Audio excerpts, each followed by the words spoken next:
Good afternoon everyone, my name is Prama Patil and my name is Urmila Bamni. आज हम आपको chapter read कराने वाले हैं ग्लिम्सेस ऑफ इंडिया, भारत की एक झलक। इसके 3 पार्ट्स हैं।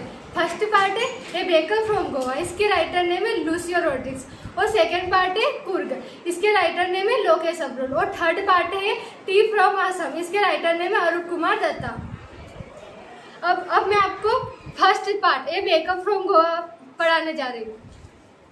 बेकर्स आपने देखे होंगे, बेकर्स का मतलब होता है ये जो बेकिंग करते हैं, पाव रोटी, केक्स, ब्रेड बनाते हैं, उन्हें बेकर्स कहा जाता है। और ये इसमें लेखक है गोवा के ट्रेडिशनल विलेज मतलब पारंपरिक गांव के बारे में बताते हैं।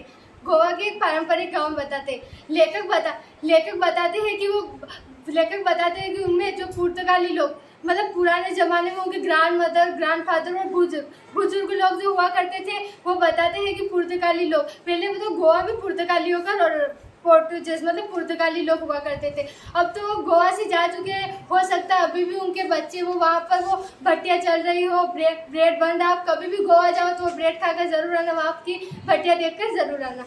अब जो लेखक बताते हैं कि वो बचपन में जब छोटे छोटे थे, अब तो वो बेकर जो ब्रेड बेचने वाले जो आते थे वो तब छोटे छोटे थे। उनके सिर पर एक टोकरी रहती है, आपने गांव में देखा ही होगा टोकरी, और उनके हाथ में एक बांस की छड़ी और एक स्टैंड रहती थी इस साइड में।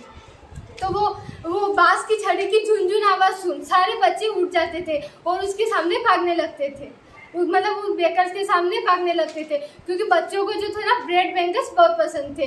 बच्चे वो खाना बहुत पसंद करते थे। और घर की बड़ी लेडी से वो बेकर्स जो रहते थे वो प्रणाम कर, नमस्कार कर, वो जो रहते थे उनसे ब्रेड खरीदते थे। और लेकर गोवा में जो बेकर्स रहते थे उन्हें पेडर भी कहा जाता है। और इन बेकर्स की ड्रेस को कबाई कहा जाता है। आगे लेखक बताते हैं अगर शादी में गोल मतलब वो गोल आपने देखे ही होंगे, उन्हें हम मिठाई बोल सकते हैं। अगर वो ना हो तो शादी का क्या मज़ा। अगर एंगेजमेंट में सैंडविच, केक्स, बर्गर्स ये सारी चीज़ें ना हो तो एंगेजमेंट का क्या मज़ा। उसी प्रकार वो बताते हैं क्रिसमस में छोटे बच्चों के खिलौने, अगर वो ना हो तो क्रिसमस में आके छोटे बच्चे एंजॉय कैसे करेंगे। अब वो आगे बताते हैं कि वो बेकर्स जो रहते थे ना वो अपना बिल जो रहते थे ना मंथ के लास्ट में सभी जिनको भी उन्होंने ब्रेड दिया बेंगल जी, उनसे लास्ट में वो जो रहते थे वो अपना बिल लेते थे, मतलब पैसे लेते थे। पुराने ज़माने में क्या होता था कि दीवार ये आपने देखा होगा, तो अब तो बहुत सारी डायरियाँ आ गई है, कॉपियाँ आ गई है, किताबें आ गई, जिससे हम अपना हिसाब वहाँ लिख सकते हैं। लेकिन अब तो पुराने ज़माने में क्या होता था कि ये दीवार इन पर मिट्टी या फिर चौक से मिट्टी या चौक या पेंसिल से अपना हिसाब लिखा करते थे और मंथ के लास्ट में उनसे पैसे लिया करते थे। और लेखक बताते हैं कि जो वो बेकर्स का जो परिवार रहता था वो उनका धंधा बहुत अच्छा चलता था उस टाइम पे। वो उनके घर पे नौकर चाकर और बेकर्स जो रहते थे वो आराम से 3 टाइम खाना खाकर सो जाया करते थे। उनको कोई काम नहीं करना पड़ता था, इसलिए वो मोटे हो रहे थे। लेखक के अनुसार ये कहानी यही खत्म होती है। आई होप आपको ये लेसन समझ में आया होगा। My name is Urmila Bamni. अब हम ग्लिम्सेस ऑफ इंडिया का सेकेंड पार्ट पढ़ेंगे Coorg. Coorg is a coffee country famous for its raindrops and spices.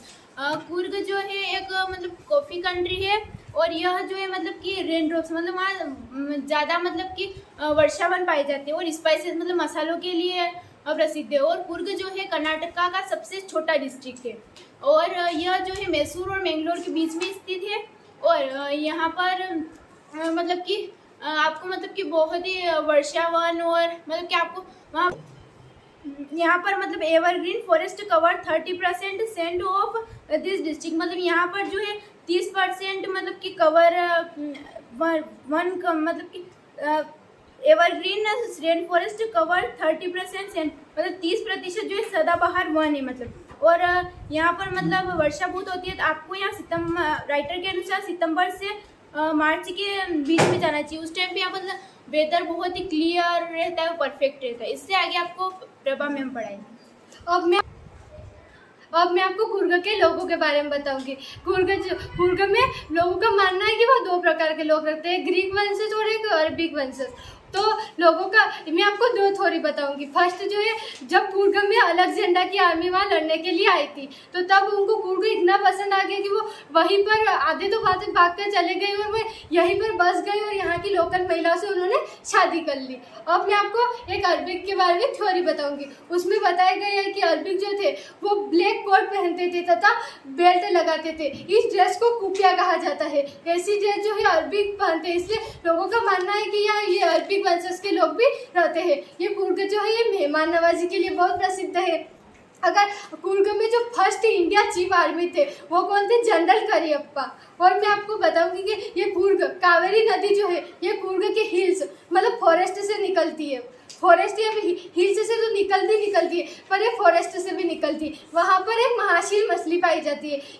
ये महाशील मछली पाई जाती है। अगर वो महाशील मछली जब तैरती है वो नज़ारा आप देखोगे तो उस नज़ारे में बताया गया है मछलियाँ वो महाशील मछलियों के साथ अन्य छोटी छोटी मछलियाँ तैर रही हैं और ऊपर से जो किंग फिशर रहते हैं वो उड़कर आ रहे हैं, वो मछलियों को पकड़ने आ रहे हैं। और वो लंगूर बंदर बोल सकते हैं उन्हें, लंगूर वो जो पेड़ पे बैठे हैं और वो सेब फल तोड़ रहे हैं और वो नदी में गिर रहे हैं और मछलियाँ खा रही है। और ये हाथी जो है वो हाथी आ रहे हैं और पानी से फव्वारे उड़ा रहे हैं। ये नज़ारा आप देखोगे तो आपको बहुत अच्छा लगेगा।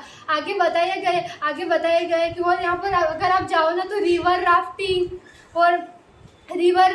पहाड़ों पर चलना, पहाड़ों पर साइकिल चलाना। यहाँ पर जो लेजी मतलब आलसी व्यक्ति भी रहते हैं ना वो भी जाकर यहाँ पर हाई एनर्जेटिक मतलब वो भी जाकर यहाँ काम करने लगेंगे। और आगे बताते हैं कि वो निसाग्र धाम, यहाँ पर निसाग्र धाम एक ब्रिज है वो बहुत प्रसिद्ध है। अगर आप वहाँ जाकर देखोगे तो आपको कुर्ग का पूरा नज़ारा दिखाई देगा और वो भी वहाँ से आप देखो आपको पूरा कुर्ग देख सकते हो। और कुर्ग प्राकृतिक सौंदर्य के लिए बहुत प्रसिद्ध है। आई होप आपको ये लेसन यहीं पे खत्म होता है। आई होप आपको ये लेसन समझ में आएगा। आप कभी भी कुर्ग जाओ तो निसाग्र धाम ब्रिज पे जाकर कुर्ग को अवश्य देखो।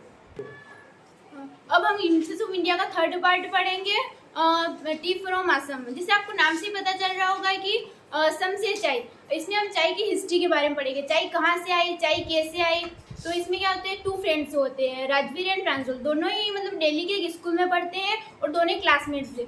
और प्रांजल के जो फादर है वो असम में टी गार्डन के मैनेजर है असम में। और जो मतलब कि प्रांजल है वो असम का रहने वाला है। तो प्रांजल जो है उन दोनों समर वेकेशन शुरू हो रहे थे स्कूल के। तो प्रांजल जो है राजवीर से कहता है कि चल तू मेरे साथ असम चल, असम एक बहुत ही मतलब ब्यूटीफुल प्लेस है। तो दोनों ही मतलब ट्रेन में बैठकर जाने लगते। तो दोनों ही मतलब ट्रेन में बैठे बैठे बोर हो रहे थे, डिटेक्टिव बुक पढ़ने लगते। तो दोनों ही पढ़ते पढ़ते डिटेक्टिव बुक पढ़ रहे थे। तो उधर से एक चाय वाला आता है, वो बोलता है चाय ले लो, चाय ले लो, चाय वैसे बोलता है। तो प्रांजल कहते हैं भाई साहब 2 कप चाय दे दी। तो दोनों ही चाय मतलब ले लेते 2 कप चाय और चाय पीने लगते। ऐसे राजवीर बताता है कि क्या तुम्हें पता है पूरे वर्ल्ड में 18 करोड़ से भी ज़्यादा कप डेली चाय की पिए जाते। तो प्रांजल कहता है मुझे तो नहीं पता है, वाकई में मतलब चाय मतलब बहुत ही फेमस। ऐसे प्रांजल कहता है कि चाय की मतलब क्या तुम्हें पता है कि चाय मतलब कैसे मतलब कि बनी, कैसे मतलब आई है, कैसे लोग उसे पीने लगे। तो प्रांजल कहता है कि मुझे नहीं पता। वो 2 स्टोरी बताता है, एक चाइना की स्टोरी है और एक इंडिया की स्टोरी है। चाइना की स्टोरी यह है कि वहाँ के लोग जो थे पहले लकड़ियों के ऊपर मतलब कि पानी गर्म करके पीते थे। तो उसमें क्या हुआ कि कुछ मतलब पत्तियाँ के गिर गई। तो वो जो पत्तियाँ थी वो मतलब इसके ये टी की थी। तो वो आकर गिर गई तो उससे चाय का टेस्ट क्या हुआ, उससे पानी का टेस्ट चेंज हो गया। तो वो वहाँ से एक चाय का जन्म हुआ। एक और है इंडिया की कहानी है कि मतलब पहले क्या करते थे लोग, मेडिटेशन करते थे। तो बुद्ध धर्म के जो लोग थे वो उन्होंने क्या किया कि वो एक बार उस व्यक्ति को मतलब नींद आ जाती थी मेडिटेशन करते करते। तो उसने क्या किया कि एक बार वो ऐसे बैठा था तो उससे गुस्से में मतलब उसने क्या किया कि आंखों के जो आईलिड्स है वही उसने काट दिए और जिससे 10 टी प्लांट स्टेशन का जन्म हुआ, जिससे मतलब वहीं से चाय का जन्म हुआ। और चीन में 2017 BC में चाय पी गई थी और यूरोप में 16th सेंचुरी में चाय पी गई थी। और वहाँ के यूरोप में जो लोग हैं वो मतलब कि खुशी के कारण उन्हें मज़ा आता था इसलिए वो चाय पीते।